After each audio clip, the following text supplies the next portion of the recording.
대전, 세종, 충남 현안과 이슈를 진단하는 5시엔 대세남. 안녕하십니까. 5시엔 대세남 박명원입니다.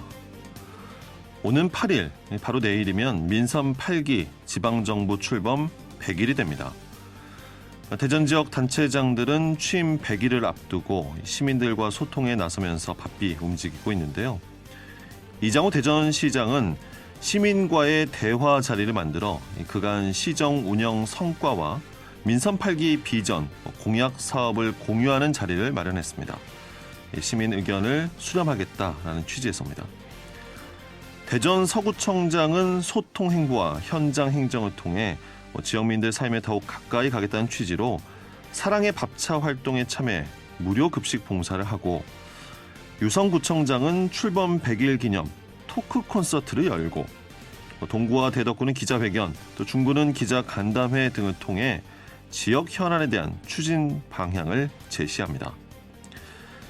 토크 콘서트부터 봉사활동까지 저마다 방법은 다르지만 한 가지 공통된 점, 그간의 성과와 또 향후 전력 투구할 목표점을 제시하며 굳은 의지를 보여주고 있다는 겁니다. 그리고 앞다퉈 시민들과 가까이에서 소통을 하겠다는 이 행보, 언제든 환영할 만한 일입니다. 그리고 지금의 행보가 일회성 이벤트가 아니라 시민들과의 진정성 있는 약속이 돼야 합니다. 어려운 대내 여건 속에서 단체장들에게는 산적한 현안 사업과 위기 상황을 헤쳐 나아가야 할 막중한 책무가 있습니다. 다시 한번 지역 현안을 점검하고 시민들을 위해 무엇을 어떻게 할 것인가, 최선을 다하겠다는 약속, 그것이 직접 말한 초심 아니었습니까? 자, 오늘 5시엔 대세남은 사전 녹음으로 제작된 방송입니다. 여러분께 양해 말씀 먼저 드리면서 10월 7일 금요일 5시엔 대세남 시작합니다.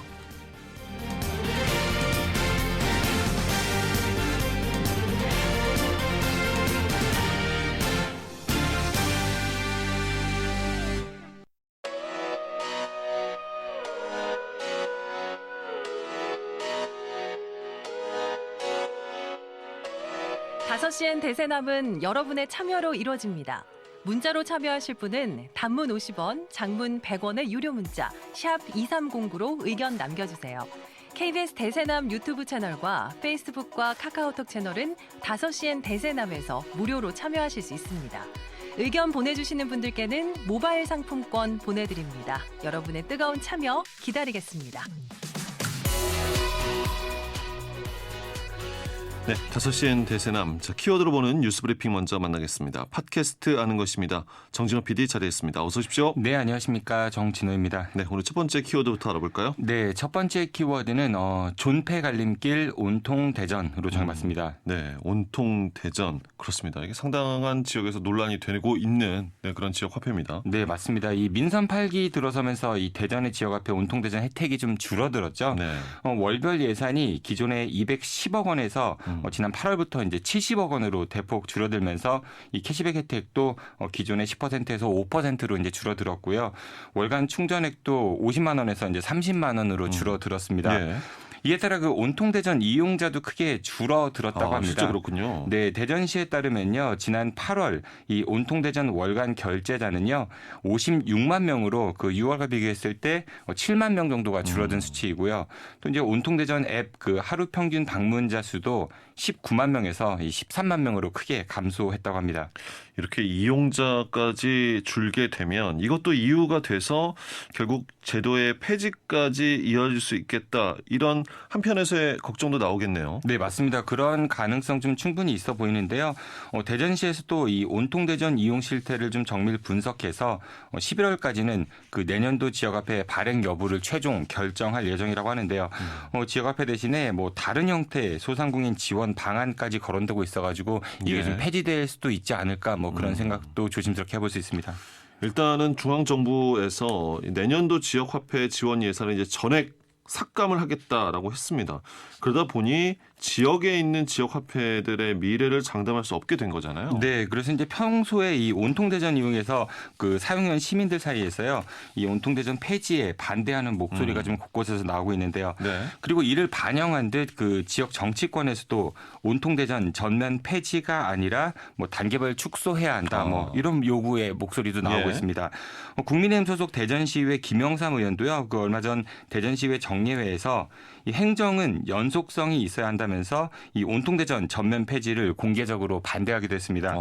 그러면서 김 의원은 그 한 가족당 하나의 카드만 사용할 수 있게 하는 방법, 뭐 이런 것들도 고려해 볼 수 있지 않냐, 이런 대안을 제시하기도 했는데요. 예. 그리고 야당인 더불어민주당 대전시당에서도 민선 8기 100일 이장우 대전시정 이대로 좋은가라는 그 주제의 그 연속 토론회를 개최하면서 그 첫 번째 순서로 존폐기로에 놓인 지역 앞에 온통대전이라는 주제를 가지고 토론회를 열 예정입니다. 예.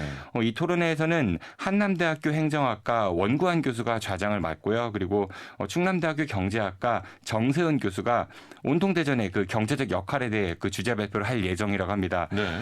그리고 박정현 전 대전 대덕구청장과 사회적 경제연합회 관계자, 그리고 지역 일간지 기자까지 토론회에 이제 토론자로 참석을 해서요, 온통대전 개선 방안 그리고 지역 경제 활성화 방안 등에 대해서 논의할 예정이라고 합니다. 네. 이장우 대전시장과 이제 같은 당 소속의 여당 대전시의회 의원부터 해서 뭐 행정학자, 경제학자, 또 일간지 기자까지 목소리를 내고 있습니다. 그러니까 지역화폐 온통대전에 대한 그래도 대전 시민들의 유지의 목소리 요구가 있다는 거잖아요. 네, 그렇습니다. 이 온통대전 축소 혹은 뭐 폐지에 반대하는 시민들 상당히 좀 많은데요. 그러니까요. 시민들이 이러한 목소리에 좀 대전시가 잘 귀를 기울여서 현명한 결정을 내놓기를 바라겠습니다. 예, 어느 것이 시민들에게 더 도움이 되는 방향이냐를 가지고 고민을 했으면 좋겠습니다. 자, 두 번째 키워드 알아볼까요? 네, 두 번째 키워드 고향 사랑 일석이조로 정해봤습니다. 이건 어떤 내용입니까? 아나운서께서 혹시 고향 사랑 기부제라는 거 들어보셨는지요? 예, 저는 이제 뉴스를 하다 보니까 알게 된 거죠. 네네. 예, 실제로 얼마나 많은 분들이 하시는지 모르겠습니다. 네. 이 생소하다고 느끼시는 분들도 계실 텐데요. 이 고향사랑 기부제는요, 수도권과 비수도권 간의 이제 불균형 문제를 해결하기 위해서 도입된 제도입니다. 고향사랑 기부금에 관한 법률이 지난 2021년 10월에 제정이 됐고요. 이 내년도 1월 1일부터 이제 시행이 본격적으로 됩니다. 이 고향사랑 기부제는 개인이 그 지방자치단체에 기부를 하게 되면요, 그 금액에 따라서 일정 비율의 그 세 공제 받는 제도인데요. 네. 기부 그 상한액은 1인당 연간 500만 원이고요.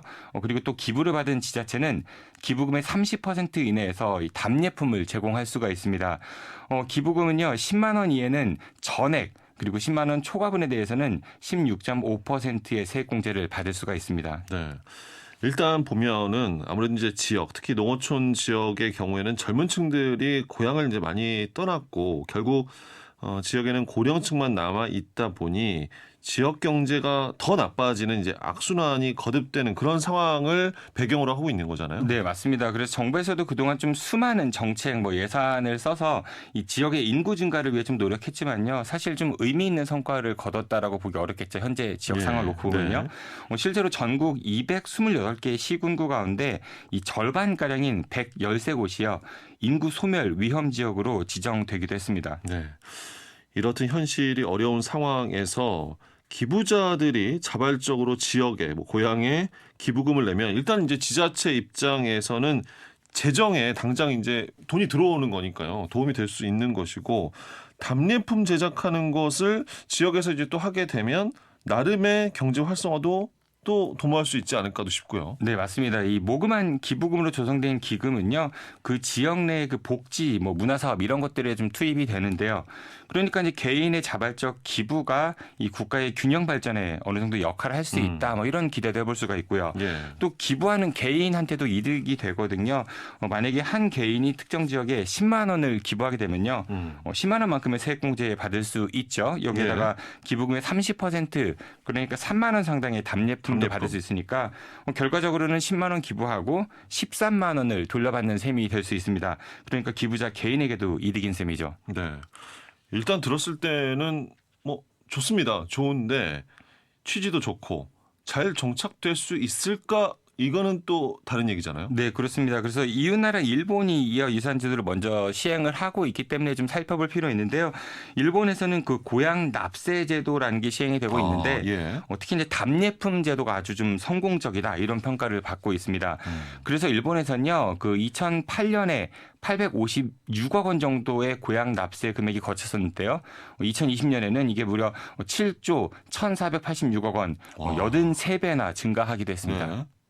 세액 공제도 좋지만 이렇게 답례품을 만들어서 주는 것 이게 또 핵심이라는 얘기가 될 텐데 답례품 이게 어떤 걸로 주어지는 건가요? 우선은 뭐 각 지역의 특산품이 될 수도 있고요. 그리고 예. 지역 내 유명 관광시설 입장료나 뭐 숙박권 이런 것들도 이런 것도 가능합니다. 되는군요. 네, 그리고 어떤 뭐 특별한 행사에 초대를 받는 그런 경우도 있을 수가 있고요. 예. 근데 다만 뭐 골프장이나 카지노 입장권, 뭐 고가의 귀금속이나 스포츠용품, 전자제품 등 이른바 그 사치품은요, 이 답례품으로는 제공될 수가 없고요. 답례품은 각 지자체 선정위원회를 통해서 결정하게 됩니다. 예. 지역 특산품이나 또 뭐 그 지역의 관광지 입장권, 숙박권 이런 것들을 답례품으로 준다고 하면 정말 지역 경제 활성화에 도움은 되겠네요. 네, 일단은 기부를 하면은 세액공제 받을 수가 있죠. 그리고 또 답례품으로 여러 가지를 받을 수 있으니까 그걸 가지고 또 그 지역에 방문할 수 있게 되잖아요. 그래서 그럼요. 여러 가지 예. 좀 좋은 것이 많다. 그래서 기대감도 큰데요. 이 사업은 그 행안부가 주무부처인데 행안부가 올 연말까지 이 지자체별로 이런 조례 제정 그리고 답례품 선정 이런 업무들을 좀 지원할 예정이라고 합니다. 그렇군요.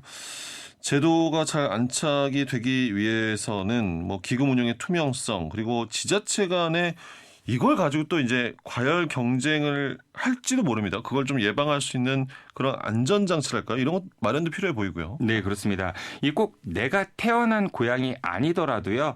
자신의 주민등록상 주소지를 제외하고는 어디든지 기부를 하실 수가 있거든요. 예. 뭐 요새는 뭐 흔히 뭐 일주일에 닷새는 도시에서 일하고 이틀은 농촌에서 보내는 이른바 뭐 5도 2촌 이걸 하시는 분들도 많이 계신데요. 이 제도가 좀 잘 정착해서 이 소멸 위기에 놓인 지역에도 도움이 좀 되고 예. 또 기부에 참여하는 시민들의 삶의 질 향상에도 좀 도움이 되면 좋겠습니다. 네. 자, 키워드로 보는 뉴스 브리핑 지금까지 팟캐스트 하는 것입니다. 정진호 PD였습니다. 고맙습니다. 고맙습니다.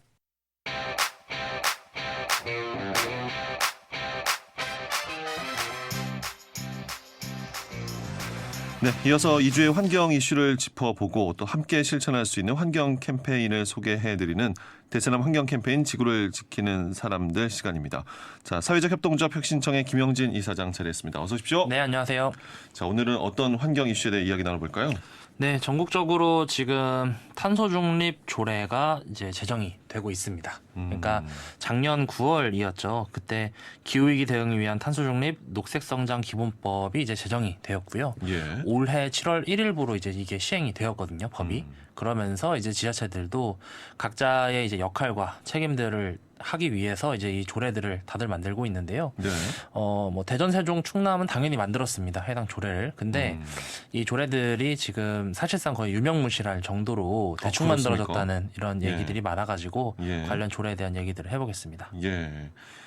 탄소 중립 조례 제정. 그러니까 가장 중요한 게 이 네. 조례에 담긴 내용들이 얼마나 실효성이 있을지, 정말 그렇죠. 기후변화 위기에 대응을 할 수 있는 정책들인지. 그러니까 만드는 것도 뭐 선언적으로 중요하겠지만 내용물이 참 중요할 텐데 그렇죠. 왜 이런 비판의 목소리가 나오고 있습니까? 일단은 이게 탄소 중립으로 가야 되는 거잖아요. 그러니까 네. 탄소 중립을 목표로 하는 조례인데 이 조례에 목표가 없습니다. 네? 우리나라의 공식적인 탄소 중립 목표는 네. 2030년까지 2018년에 배출한 탄소 배출량을 한 40% 정도로 줄이고 그리고 2050년에 탄소 중립을 하겠다라고 하는 시기와 이제 목표치가 있잖아요. 예. 근데 물론 이것도 조정이 필요하고 세부적으로 더 많아져야 되는데 이 조례들 같은 경우는 이런 시기와 목표치가 없습니다. 일단 국가의 계획에 일단은 그래도 맞춰주면 되는 거 아닌가요? 그러니까 중단기 이런 여러 가지 계획들이 실질적으로 있어야 이게 가능하고 또 맞추면 될 것 같은데 네. 없습니다. 그래서 이게 이제 도대체 무슨 조례냐. 네네.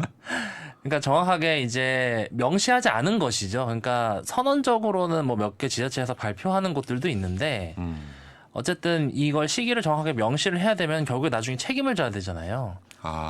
그러다 보니까 이제 이런 부분들을 모호하게 이제 표현하는 그런 것들이 이제 작동을 한 것 같고요. 그리고 애초에 사실은 이런 기본법이 있고 그 밑에 이제 조례로 이제 또 만드는 경우에는 중앙정부에서 이제 참고 조례안을 내려주거든요. 근데 그 네. 참고 조례안 자체도 좀 부실했었던 게 사실이었던 것 같습니다. 그래서 사실은 참고 조례안이 나올 때도 이 조례안을 지자체들이 대부분 무비판적으로 수용을 할 텐데 예. 이거에 대해서 어떻게 책임지려고 그러냐라는 얘기들이 많았거든요. 전문가들 사이에서. 근데 역시나 이런 불상사가 좀 발생을 했고요. 네. 전국적으로 유일하게 광주시 정도가 이 목표들을 정확하게 써놨습니다. 광주시 같은 경우는 2030년까지 아까 말씀드렸던 2018년 대비 이 2018년을 자꾸 언급하는 이유는 2028년이 코로나 이전에 탄소 배출량이 가장 많았던 시기여서 2018년을 잡은 기준으로. 겁니다. 네. 네.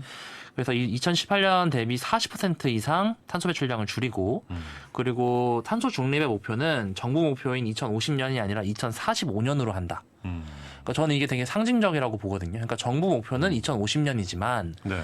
우리 지역 같은 경우는 2045년, 5년 더 앞당겨서 탄소 중립을 하겠다. 그래서 이 탄소 중립을 하기 위해서 어떤 사업들과 정책들, 계획들을 세우겠다. 이런 내용들이 별첨으로도 들어가 있습니다. 조례안에. 그러니까 광주시 같은 경우는 이 조례를 굉장히 꼼꼼하게 잘 만든 케이스인 거고요. 다른 시도 같은 경우는 사실상 참고 조례안을 거의 베끼다시피 해가지고 그 아까 말씀드렸던 이제 이 모법의 그 시행령을 거의 카피한 수준인데 그 카피한 것 안에서도 사실은 넣어야 할 몇 가지 안건들을 또 빠뜨리고 이제 만든 조례들도 있습니다. 그러니까 예를 들어서 기후 정의에 대한 내용들이 다 빠졌는데요. 물론 몇 개 지자체에 있지만 이 기후 정의라는 게 저희 코너에서도 많이 말씀드렸지만 이 기후위기라는 게 모든 사람이 똑같이 잘못해서 발생하는 위기가 아니라 탄소를 많이 배출한 사람에게는 많은 책임이 있는 것이고 또 전환의 시기에서 더 많은 피해를 보는 사회적 약자가 있으니까 그 부분들을 더 고려해야 된다라는 개념이잖아요. 근데 그런 기후 정의를 실천해야 한다라고 하는 조항이 그 탄소중립 기본법의 4조에 명시가 되어 있습니다. 네. 그런데 이 관련된 조항이 공교롭게도 우리 지역 같은 경우는 쏙 빠져버린 거죠. 그러니까 아까 잠깐 말씀드렸다시피 이 단계별로의 목표를 설정하지 않은 것들 그리고 지자체가 뭔가 책임지고 뭔가를 해야 하는 것들 이런 내용들은 다 빠지고 사실상 이제 중앙정부에서 이 법이 생겼으니까 지자체가 그냥 따라간다. 그중에서 우리가 편한 것들 위주로만 따라간다라는 그러네요. 그런 조례라고 보시면 될 것 같습니다. 의도가 분명한 것 같은데요. 너무 명확해서 네. 사실은 분석할 게 너무 없었고 예. 그 대전시 조례에도 네. 그렇습니까? 그러면? 네 맞습니다. 그러니까 누가 보더라도 정말로 그냥 생색내기 혹은 이제 모법이 생겼기 때문에 조례를 안 만들면은 이제 관련된 예산을 못 받잖아요. 그렇죠. 그래서 이제 그냥 그 조례를 따라 만든 그런 수준이라고 보시면 될 것 같습니다. 혹시라도 내가 그래도 책임질 부분들은 빼놓고 만들었다는 그렇죠. 얘기네요. 너무 명확한 조례 같아요. 그래서 근데 이제 사실은 그 아무리 우리가 탄소 중립을 얘기하고 정부도 기후 위기를 얘기하지만 이 정부의 의지를 보기 위해서는 사실은 법안이 얼마나 구체적이고 책임을 담고 있는지 그리고 누가 이것을 하는지에 대해서 명확해야 되는 거고 또 예산이 사실 중요하잖아요. 그러니까 이 기후위기 관련된 예산과 정책이 얼마 정도 있는지를 봐야 이 정부와 이 지자체가 진짜 관심이 있구나라는 게 되는 건데 지금은 그냥 탄소 중립이라는 얘기만 하고 실질적인 예산을 수반하는 과정들이나 또 사실은 조례가 제대로 있어야 예산을 만드는 거잖아요. 근데 그런 부분들이 너무 부실하게 그러네요. 진행되고 네. 있는 것 같습니다. 상황을 딱 생각해봐도 울산하고 제주는 너무나 다른 상황일 테고 우리 네. 지역 안에서도 대전, 세종, 충남이 각각이 다를 텐데 그렇죠. 그런 현장의 상황들에 전혀 뭐 이 행정이 관심이 없다라고 봐요. 책임을 안 맞습니다. 지겠다는 얘기잖아요. 네, 맞습니다. 그러니까 이게 이제 기후위기를 대응한다고 해가지고 사실은 해당 지자체에서 어떤 표가 나거나 막 이런 게 당장엔 없잖아요. 예를 들어서 어떤 뭐 쇼핑몰을 만들겠다 혹은 어떤 뭔가를 만들겠다 이러면은 이게 우리 지역에 바로 생기니까 표가 나고 네. 좋아하는 사람들이 있을 거라고 딱 생각이 되는데 네. 사실은 탄소 배출량을 일정 정도 줄였다라고 하는 것은 그냥 시민분들이 체감하기 너무 어렵잖아요. 그리고 이걸 잘했다라고 해서 사실은 소위 말해서 이제 투표로 뭐가 딱 결과가 나오는 것도 아니고 이러다 보니까 사실은 인기 없는 정책으로 점점 전락하는 것이 아닌가라는 우려들이 부분들이 좀 있고요. 말씀하셨던 대로 지역마다 기후위기에 대한 현황들이 다 다릅니다. 그러니까 그 지역마다 현황이 담기고 목표가 거기에 네, 맞춰서 조정이 맞습니다. 돼야 될 것 같은데요. 맞습니다. 그러니까 예를 들어서 일단 이제 우리 지역, 그러니까 대전, 세종, 충남을 보면은요. 예를 들어서 충남 같은 경우는 가장 시급한 현안이 이제 정의로운 전환 관련된 거겠죠. 그러니까 석탄 발전소를 그렇죠. 폐쇄해야 네, 되는 네. 이슈가 있는데 그곳의 노동자들을 어떻게 할 것인가. 그런 부분, 그러니까 이건 사실 국가 에너지 계획하고도 연관이 되어 있고 또 가장 핵심적인 사안들이 이거에 네네. 담겨야 되는 겁니다. 네. 그러니까 충남이 사실은 이 우리 지역 중에서는 가장 시급한 지역 중에 하나이고요. 또 충남 같은 경우는 농촌이 많잖아요. 그래서 이 기후위기 시대에 농촌 관련된 식량 이슈들을 어떻게 할 것인가. 이런 이슈들이 일단 있을 것이고요. 세종 같은 경우는 사실은 신도시 지역이라 조금 비껴나가기는 하는데 대부분 이제 건축물 관련된 그 예산들이나 정책들이 필요할 겁니다. 그리고 대전시 같은 경우는 이제 교통과 건축 이 두 가지가 핵심인데 그렇게 되었을 때 이제 앞으로의 대중교통 체계라든지 아니면은 이제 국가 R&D 관련 사업들이 여기에 많이 있잖아요. 아, 그렇죠. 네, 예. 그랬을 때 이제 그것과 어떻게 연결시켜 가지고 새로운 신성장 동력으로 만들어 나갈 것인지, 아니면은 이제 대전 같은 경우는 원도심 이슈들이 있기 때문에 이 그린 리모델링을 통해 가지고 이 에너지 그 효율화를 어떤 식으로 이뤄나갈 것인지 이런 이슈들이 분명하게 있습니다. 그러니까 이거는 사실은 전문가가 아니더라도 그냥 기후위기에 조금 관심 있는 시민분들이 아 우리 지역에는 대충 이런 이슈가 있겠구나라고 얼핏 생각해도 네, 다 가늠이 떠오르는 되는, 거잖아요. 네. 네.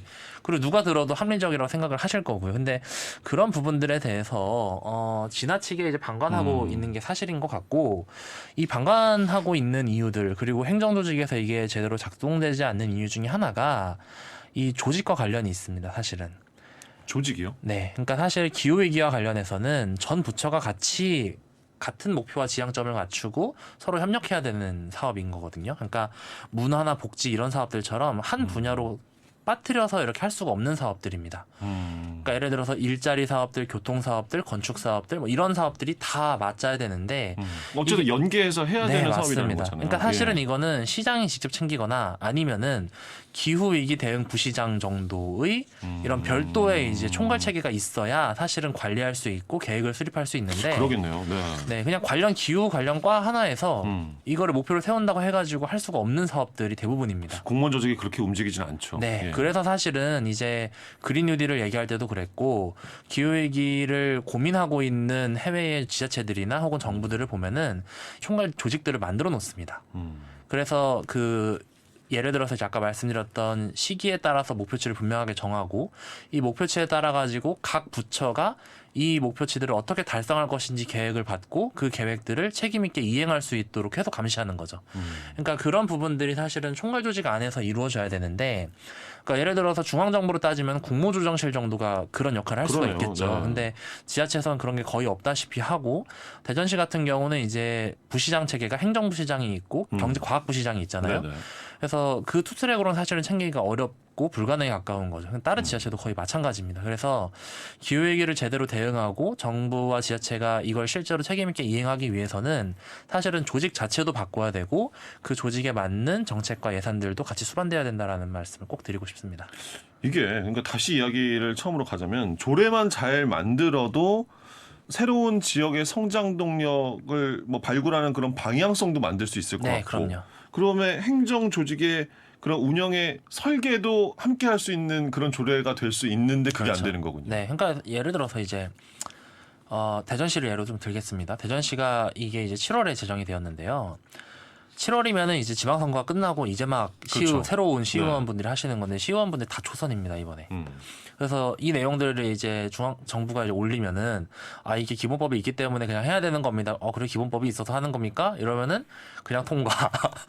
그리고 이제 관련된 이제 토론회나 이런 것도 없었고요. 그래서 이게 그 정말 중요한 조례고 정말 중요한 사업들인데 그냥 행정의 여러 그냥 해야 하는 일 중에 원 오브 댐처럼 그냥 하나 정도로 취급당하는 게 사실 너무 안타깝고 예. 그리고 이제 조례를 보면은요 많은 분들이 이제 좀 생소할 수 있겠지만 좋은 조례라고 하는 것은 이 조례에 명시되어 있는 가치들이나 방향들을 정확하게 누가 어떤 책임을 가지고 언제까지 해야 하는지가 정확하게 명시되어 있어야 좋은 조례라고 하는 겁니다. 네네. 근데 그런 것들이 다 불분명한 조례들은 사실은 있으나마나한 조례인 것이고 그런 나쁜 조례들이 사실 많기 때문에 정말 정부가 해야 하는 일들을 안 하는 일들이 많이 발생하는 거거든요. 그래서 그런 부분들에 대해서 이제라도 시의회가 좀 꼼꼼하게 챙겨보시는 게 필요할 것 같고 시의회에서 관련된 토론회들을 좀 적극적으로 여시면서 어쨌든 조례라고 하는 건 또 개정할 수가 있잖아요.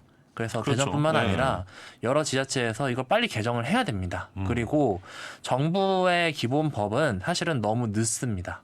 그러니까 그 저번에도 말씀드렸지만 탄소 중립 시나리오가 너무 보수적으로 잡혔고 이번 정부 들어서 더 보수적으로 그렇죠. 되고 있거든요.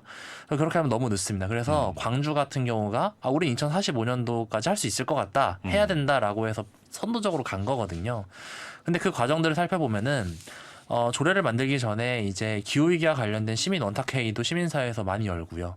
그런 것도 있습니까? 네. 광주는? 그리고 이제 지방선거 출마하시는 분들 중에 기후위기를 적극적으로 얘기하시는 분들은 적극적으로 정책협약도 맺고 그분들이 또 실제로 광주시 의회로 들어가기도 하셨고요. 그런 분들을 또 지역에서 많이 조명도 해주시고. 그러니까 이런 여러 가지 활동들이 사실은 톱니바퀴처럼 굴러가야 사실은 좋은 정책들이 나오는 거잖아요. 그래서 시의회나 혹은 이제 대전시 지자체 같은 경우도 이제라도 늦지 않았으니까 빠르게 여러 단위들의 공론들을 좀 모아보고 실질적으로 이제 대처를 좀 하는 게 필요할 것 같고요. 그리고 이제 사실은 기후위기 관련해서 그 뭔가 책임이라고만 생각을 하는데 이게 어떻게 보면 새로운 기회가 될 수 있습니다. 그러니까 그 많은 분들이 체감하시다시피 작년하고 올해 체감하는 게 완전 다를 것 같은데 기후위기 관련돼서 이제 새로운 산업들이 계속 열리고 있습니다. 예. 그리고 그렇게 가지 않으면 도태되는 게 사실이니까 네. 대전시가 지금 인류 경제 도시를 슬로건으로 잡았잖아요. 그러면은 진짜 인류 경제 도시로 가려면은 그린 뉴딜을 잘 해야 됩니다. 근데 지금 그린 뉴딜은 빠지고 토목 위주로 이제 가는 산업단지 조성으로만 네. 가고 있으니까요. 네. 근데 산업단지 조성하는 건 좋은데 그린 뉴딜을 중심으로 하는 산업단지를 그렇죠. 만든다고 네. 하면 또 얘기가 달라지겠죠. 그게 배경이 돼야 되는 거 맞습니다. 분명하잖아요. 네, 그리고 지금 이제 대덕에 있는 제조업 하시는 분들 같은 경우는 당장 아리백 이슈들을 해결을 못 해가지고 엄청 어려워하시거든요. 네네. 그러니까 아리백을 해결하지 않고 제조업을 계속 하다 보면 수출이 안 됩니다. 그런 부분들도 적극적으로 지자체가 지원을 해줘야 되고 그런 내용들이 사실은 조례에도 명시가 되면 너무 좋겠죠. 그러니까 그 당장에 이제 산업과 관련된 이슈들도 굉장히 많기 때문에 이거를 기후위기 관련해서 그냥 우리가 당연히 해야 하는 거, 환경을 지켜야 돼서 어쩔 수 없이 하는 조례 이 수준으로 보지 마시고 지역의 새로운 먹거리들 또 건강하고 지속 가능한 생태계를 만들어 나가는 일환으로서 이 전략들을 잘 보시는 게 핵심적으로 중요할 것 같습니다. 예. 아니 뭐 시의회나 시 분들이 타 지역으로 뭐 벤치마킹한다, 네. 공부한다 하면서 꼭 문화관광지들만 가시는데 네. 네, 이렇게 광주광역시 가서 관련돼서 조례를 어떻게 제정 선제적으로 했는지를 좀 배우고 오셨으면 좋겠다는 생각이 그럼요. 드는군요. 그 예. 광주시 의회에서 적극적으로 활동하신 지방 의원들이 있기 때문에 그분들만 그냥 초청해서 사실 불러도 거의 알 수가 있고요. 해외 멀리 갈 것 없이 지역에서도 이제 충분히 대안들을 고민하고 계시는 분들이 계시니까 그렇게 했으면 좋겠고요. 그리고 또 참고했으면 하는 사례들이 몇 가지 있는데 네. 미국에서 기후위기 관련해서 예전부터 했었던 사업인데 웨더라이제이션이라는 사업이 있습니다. 이게 이제 70년대부터 시작한 에너지 효율화 사업이거든요. 네. 저소득층의 주택 효율화를 하는 사업입니다. 그러니까 저소득층 혹은 장애인분들 이런 분들이 살고 있는 집이 있으실 거잖아요. 그 집의 에너지 단열이라든지 혹은 전기 난방으로 바꿔준다든지 이런 식으로 에너지 빈곤층의 에너지 비용들을 낮추면서 이제 탄소도 같이 절감할 수 있는 이런 사업들을 70년대부터 지금까지 계속 하고 있고요. 오바마 네. 정부 들어가지고 그렇게 이 사업- 오래전부터 했습니까? 네. 70년대에 이제 석유 파동이 있었잖아요. 그래서 그때 이제 석유 값이 너무 올라가다 보니까 에너지 빈곤층에 이제 에너지 비용 이슈가 있었던 겁니다. 그래서 그때 이제 단열 위주로 이제 먼저 했던 사업들이 오바마 정부 때 업그레이드가 확 돼가지고 이제 난방 시스템도 바꾸고 주택 효율화도 해나가는 사업으로 바뀐 거고 이게 이제 또 지역 공공일자리하고도 연계가 됩니다. 그러니까 지역의 예. 주택 수리들을 적극적으로 하다 보니까 지역의 관련 일자리들이 계속해서 생기는 거죠. 그래서 그 지역에서 일자리를 만들고 일자리를 만드신 분들이 지역의 주택들을 계속 개선해 나가는 겁니다.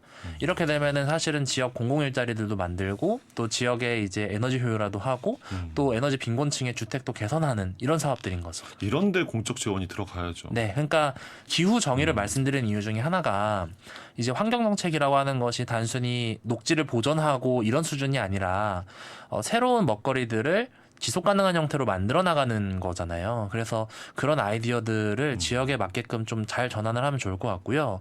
아까 충남 얘기를 잠깐 했었는데 어쨌든 석탄 발전소는 없어져야 되는 게 맞고 없어질 수밖에 없습니다. 그러면은 그걸 어떻게 잘 없애느냐가 핵심인데 그럴 때 사실 이런 사업들을 잘 참고하셔가지고 지금 정부의 그 관련 법안이나 이제 정책들이 그 석탄 발전소에 있는 노동자분들에게 재취업 교육 지원을 해주는 수준밖에 사실 안 되고 있거든요. 근데 그런 것이 아니라 이런 공공 일자리들로 직접적으로 유인할 수 있는 사업들이 빨리 생겨야 됩니다.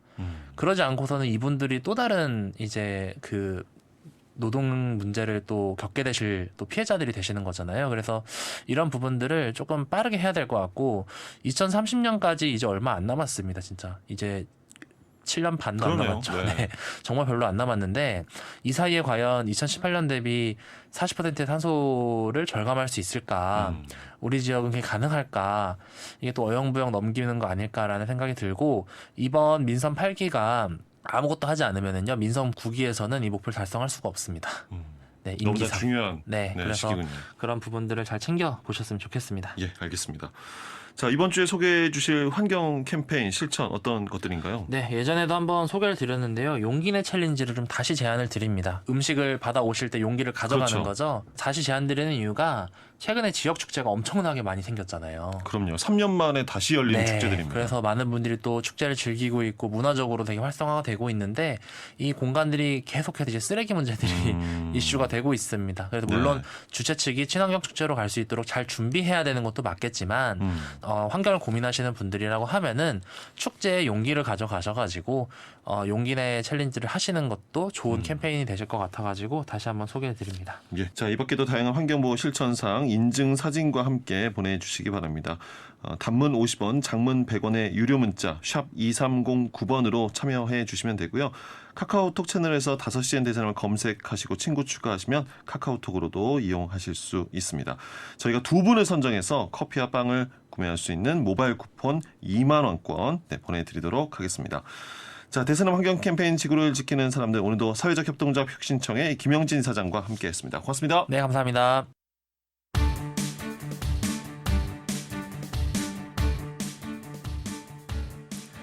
네, 이어서 지역 이슈와 사회 현상을 시민의 눈으로 보는 시민르포. 자, 김선재 시민활동가와 함께합니다. 어서 오십시오. 네, 안녕하세요. 자, 오늘은 어떤 현장 다녀오셨습니까? 네, 전국의 아파트를 포함한 공동주택 거주 비율은 이제 70%를 넘어섰습니다. 그중에서도 대전은 전국의 17개 시도 가운데 세종과 광주 다음으로 아파트 거주 인구 비율이 높습니다. 사람들이 이렇게 모여 살다 보면 손 가는 일이 참 많은데요. 분리수거, 낙엽청소, 제설작업, 교통정리, 순찰 등 여러 가지 일을 경비 노동자들이 도맡아 하고 있습니다. 네. 그런데 최근 대전의 한 아파트 단지에서 경비원 대량 감원을 결정하면서 입주민들의 반발과 지역사회의 큰 반향을 일으키고 있습니다. 해당 아파트 현장으로 직접 나가봤는데요. 현재 상황과 해결 방안 등을 함께 고민해보고자 합니다. 네. 그동안 저희 5시엔 대세남에서도 여러 코너를 통해 관련해서 짚어봤는데 대전의 한 아파트에서 이달 말까지 경비 노동자 인원을 절반 이상 이제 줄이기로 해서 논란이 되지 않았습니까? 네, 대전시 서구 갈마덩에 위치한 경성 큰마을 아파트로 직접 나가봤습니다. 예. 큰마을 아파트는 경비 노동자의 대량 감원을 즉각 중단하라! 입주민의 알 권리를 보장하라! 현장은 최근의 논란을 고스란히 전해주듯 각종 현수막으로 어수선했고 주민들은 서명운동으로 분주해 보였습니다. 주민들의 재투표 요구 기자회견장으로 직접 나가봤습니다. 예. 냉난방기 없는 경비실, 입주민의 갑질, 많은 어려움에 노출되어 있습니다.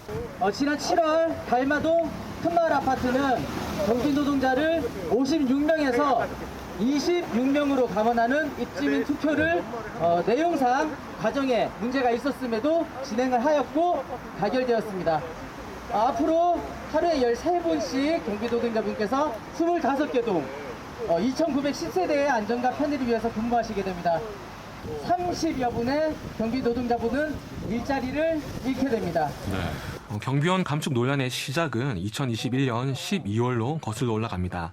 당시 경비원 4명을 줄이자는 안건이 주민투표로 올라왔지만 입주민들이 반대하며 경비원 감원이 이루어지지 않았습니다. 예. 그렇게 7개월이 흐른 올해 7월, 이번에는 아파트 관리 규약 개정안이 상정됐습니다. 주민들은 통상적인 개정안으로 여겨 대수롭지 않게 투표에 참여했는데 문제는 이 안에 용어 개정이라는 항목으로 기존의 경비원 숫자 56명이라는 자꾸를 26명으로 수정한 겁니다. 네. 결국 우회적으로 경비원 감원이 통과된 꼴입니다.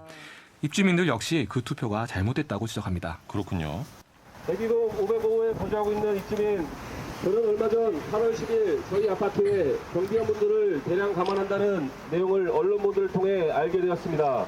얼마 전 환경관련 노동자들도 일방적으로 해고되었다는 사실도 있었다고 하니 무슨 일이 벌어지고 있는 것인지 궁금하였습니다. 제가 찬성표를 행사한 7월에 있었던 아파트 관리규약 개정안 찬반 투표 내용에 경비원 감원 내용이 함께 들어있었다는 것이었습니다. 그러니까 아파트 경비원 감축 안건이 관리 규약 개정안에 이제 슬쩍 끼워넣기식으로 투표가 진행됐다는 점이 이제 문제점으로 제기가 된 것이고, 그래서 이제 주민들이 재투표를 요구하게 된 거잖아요. 그렇습니다. 대전광역시 공동주택 관리 규약 준칙과 큰말 아파트 공동주택 관리 규약에 따르면요, 전체 입주자 등의 10분의 1 이상이 연서하여 제안하면 규약 개정에 대한 찬반 투표를 실시할 수 있게 되어 있습니다. 이에 주민들은 급하게 동의 서명을 받았는데요. 네. 이곳 아파트가 총 2,910세대인데 재투표 서명에 749세대, 총 785명의 주민이 참여했습니다. 입주민들은 모아진 서명을 입주자 대표회의에 직접 전달했는데요. 그 현장도 동행해 봤습니다. 네. 바로 수행할 수 있게끔 규약대로는 진행해 주시죠.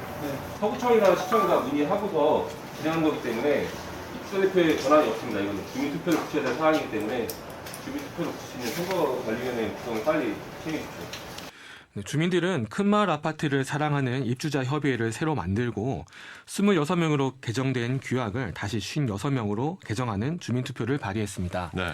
현재 재투표가 진행되기로 결정된 상태고 투표는 이달 13일에 시작하여 전자투표, 거소투표를 거쳐 다음 달 4일에는 결과가 확정될 예정입니다. 그렇군요. 이렇게까지 이제 진행이 된 상태이고, 무엇보다 주민들이 직접 문제를 제기하고 해결 방안을 찾아 나섰다는 점이 굉장히 인상적입니다.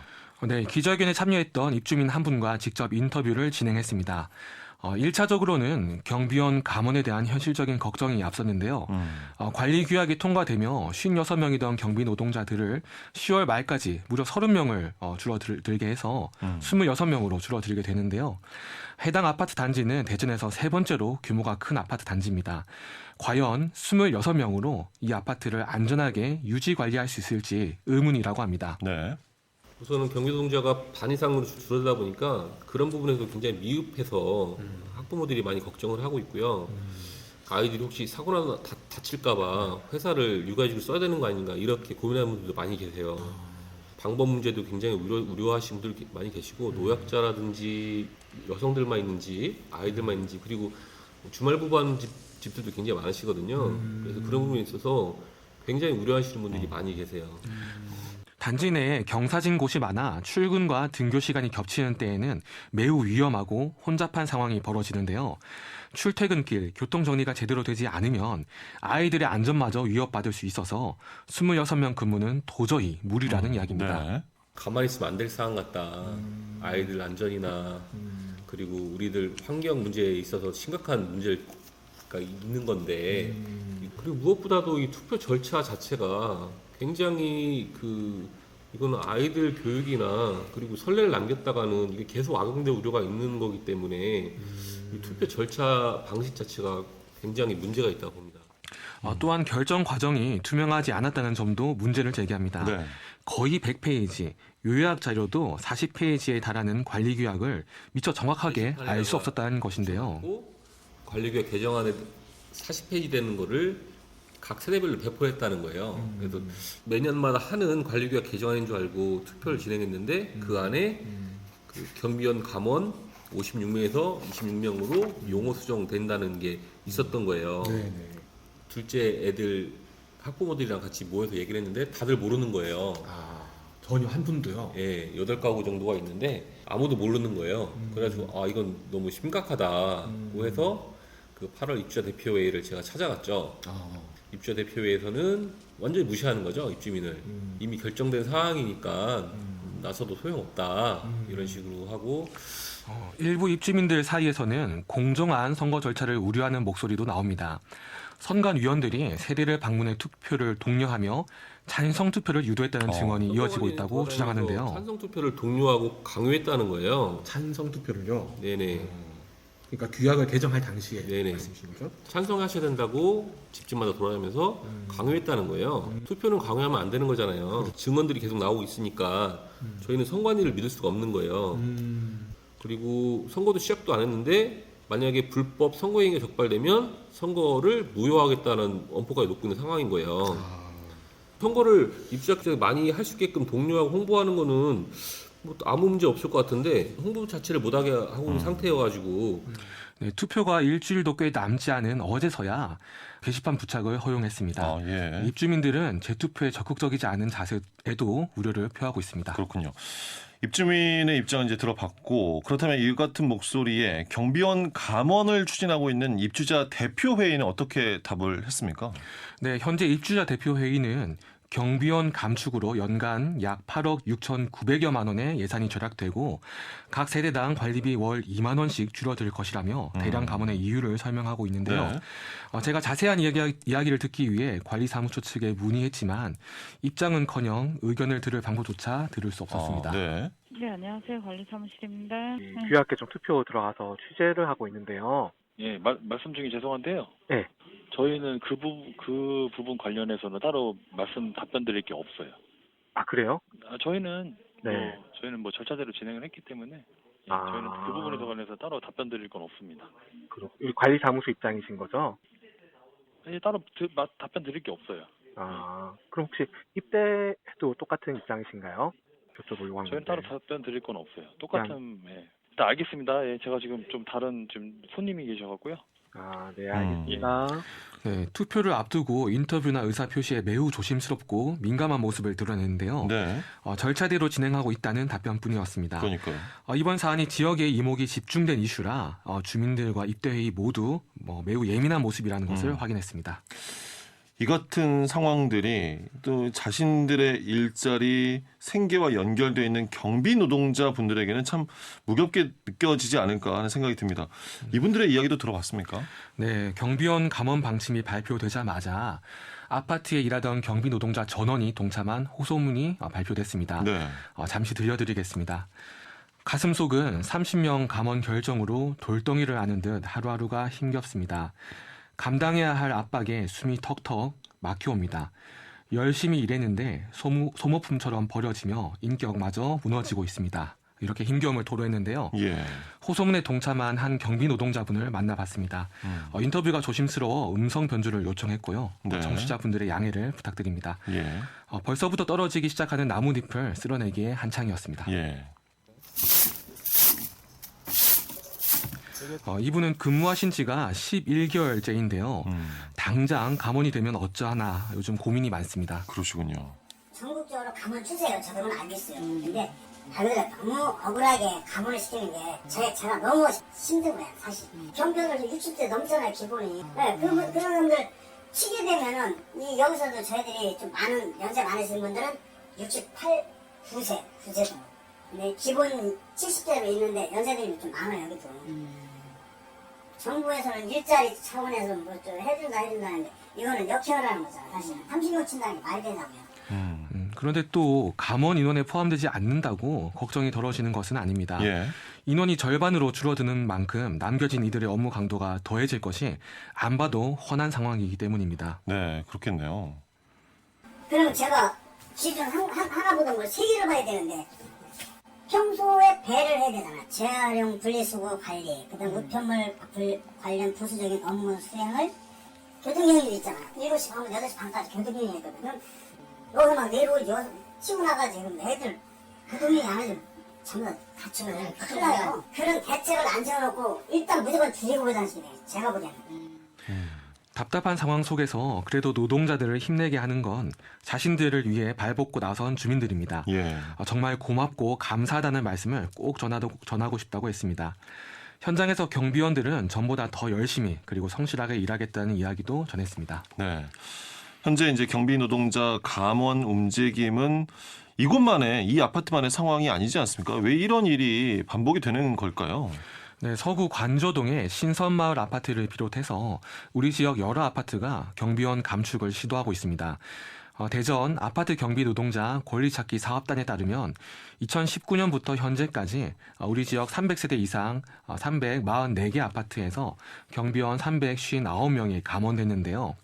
특히 경비원을 위한 공동주택관리법 개정안이 시행된 지난해 10월 이후 감원이 집중적으로 이루어졌다고 합니다.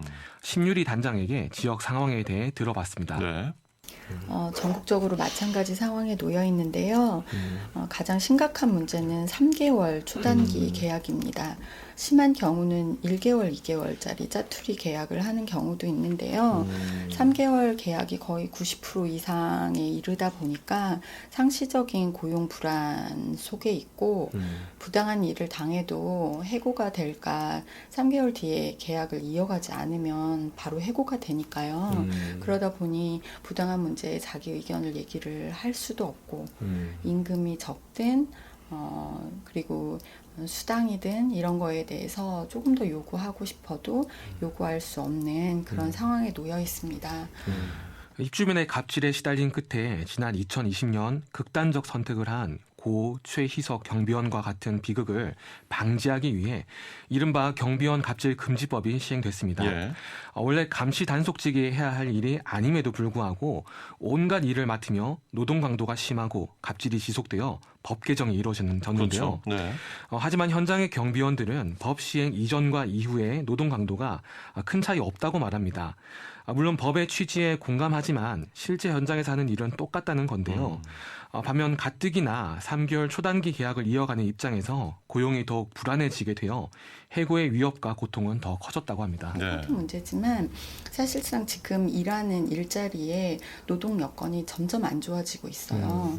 노동 강도가 2명, 3명이 일하던 일을 한 사람이 해내야 되는 게 이제 당연한 것처럼 지금 민원 감축이 유행처럼 바람이 불고 있거든요.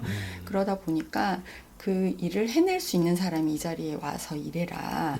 그래서 경비 노동자 한 곳에서 오랫동안 일하는 비율이 굉장히 줄어들고 있고 엄청난 노동 강도에 시달리고 있는 그런 상황입니다. 심유리 단장은 경비원 업무가 명확해진 것을 빌미로 대규모 해고 사태가 이어지게 되었다고 진단하는데요. 기존의 업무보다는 제한된 일을 수행할 수밖에 없으니 이참에 인원을 줄이고 비용을 아끼자는 움직임이 일어나는 것이라고 합니다. 네. 따라서 결국 대규모 감원의 근본적인 원인, 궁극적인 변화는 노동자들의 초단기 계약, 근로 환경에 달려 있다고 강조합니다. 네. 일단 그 경비원들을 위해 만들어진 법이 현장에서는 오히려 이제 부작용으로 경비원들의 생존을 위협하고 있는데 지역에서 이것들을 좀 보완할 만한 그런 조례는 없을까요? 네, 최근 대덕구에서는 주민들의 제안으로 경비원 인권 증진을 위한 조례 개정안이 발의됐습니다. 네. 대덕구 주민 2,826명이 서명을 모여가지고 경비원들의 노동 안정을, 고용 안정을 주장하는데요. 경비 노동자 관련한 주민 발의 조례는 전국 최초입니다. 오는 11월 정례회에서 다뤄질 전망이고요. 조례 발의에 참여한 대전 세종 지역 서비스 노동조합 대전 경비관리지부 현태봉 사무장에게 자세한 이야기를 들어봤습니다. 네.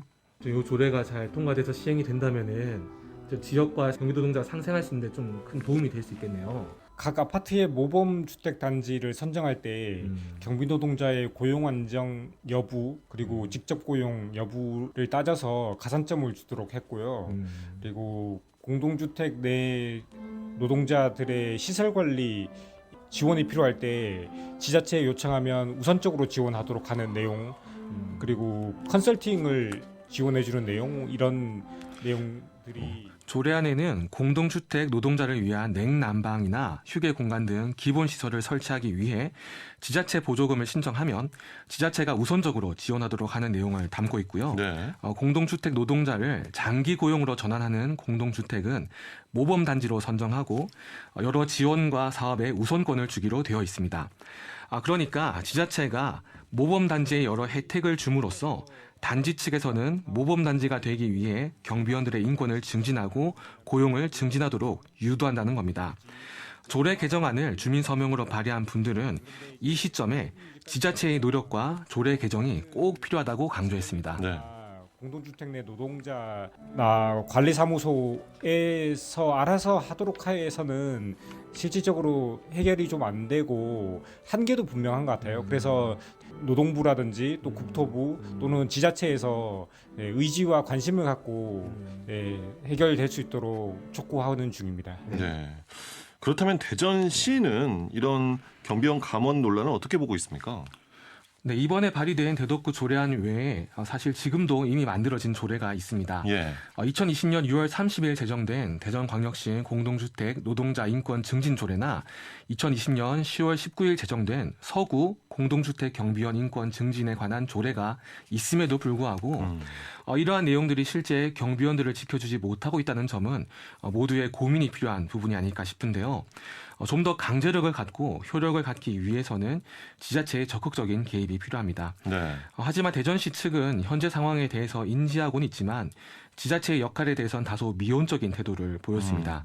현 상황을 지켜보고 있다는 입장을 반복했습니다. 그렇군요. 현장을 다녀와서 선지 씨 전하고 싶은 목소리가 있다고요? 네. 시장 논리대로 구조조정을 앞세우는 것이 나중에는 그 누구도 원치 않은 불행이 되어 돌아올 수도 있습니다. 입주민도 결국 자신의 직장으로 출근하면 대부분 노동자의 삶을 살 수밖에 없는데요. 입주민과 경비원의 관계가 누군가를 위한 시혜와 동정이 아니라 서로를 위하는 상생이 되어야 하는 이유가 아닐까 생각해 봅니다. 이 문제가 다만 특정 아파트 단지에서만 벌어지고 있는 일이 아닌 만큼 지자체의 역할이 중요합니다. 주민들 간의 갈등을 방치하거나 더 키우지 말고 지자체의 노력으로 상생 방안을 적극 찾아주길 기대합니다. 네. 시민일보 이 아파트 경비원 감원 논란이 된 그 현장 취재해봤습니다. 시민활동가 김선재 씨와 함께했습니다. 수고하셨습니다. 감사합니다. 네, 5시엔 대세남 오늘 순서 여기서 마칩니다. 오늘 끝곡 여행 스케치에 우리가 함께 있는 이유 전해드리면서 이번 한 주도 대세남과 함께 해주셔서 감사드립니다. 지금까지 박명원이었습니다.